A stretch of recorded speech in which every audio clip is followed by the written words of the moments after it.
Kære borgere i Danmark, vi i Sammenhængspartiet mener, at de sidste 3 år har gået til perfektion, og vi ser ingen grund til, at vi ikke skulle fortsætte med forbedring. Vi står for de 3 F'er: familie, frihed og fællesskab. Det vil sige, at vi hovedsageligt står for, at vi skal være vores egne frie individer, og vi alle har lov og ret til at ytre os, som det passer os. Der skal være plads til at være os selv. Samtidig mener vi, at der skal være et fællesskab, det enkelte menneske i en større sammenhæng. Samfundet kommer længst, når vi arbejder sammen i en stor gruppe og kæmper sammen side om side. Og der skal samtidig være plads til at kunne være selv med vores egne behov. Sådan er der plads til både frihed og fællesskab. Vedrørende det første F, nemlig familie, skal vi gøre plads til både god karriere og et godt familieliv.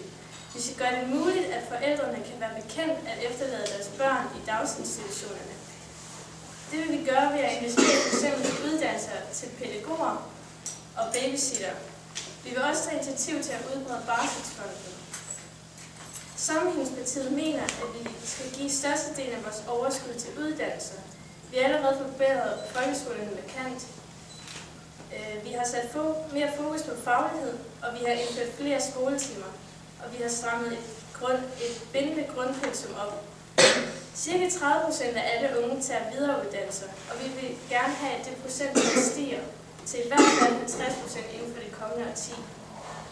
Bedre uddannelser fører til bedre viden, og bedre viden fører til flere forskere om f.eks. miljø. Og derved i det lange løb vil vi også komme til at fokusere mere på miljø. Vi har allerede investeret i alternativ energi, men for os er miljø hovedsageligt en investering i fremtiden. Det betyder dog ikke, at vi ikke interesserer os for miljøet. Det er vores mål at gøre brug af mere alternativ energi ved blandt andet at løfte flere vindmøller.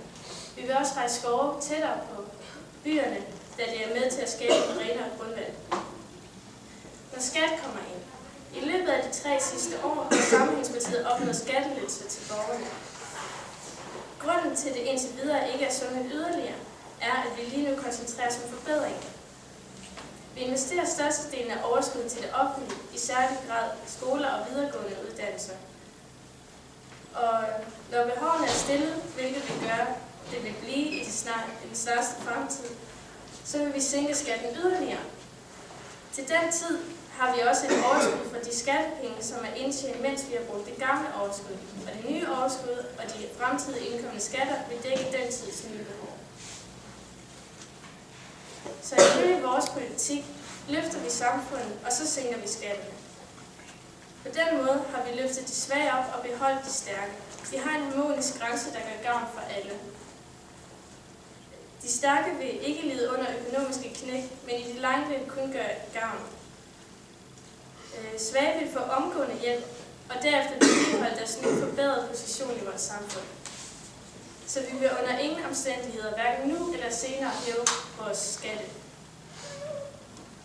Udover uddannelse skal det siges, at vi har forbedret sygehuse markant. Der er allerede kortere ventetid, bedre service og bedre behandling.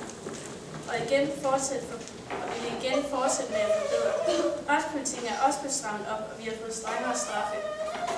Når alt det er sagt, er det som klart, at det vi tror på er det enkelte menneske i en større sammenhæng. Så stem Sammenhængspartiet.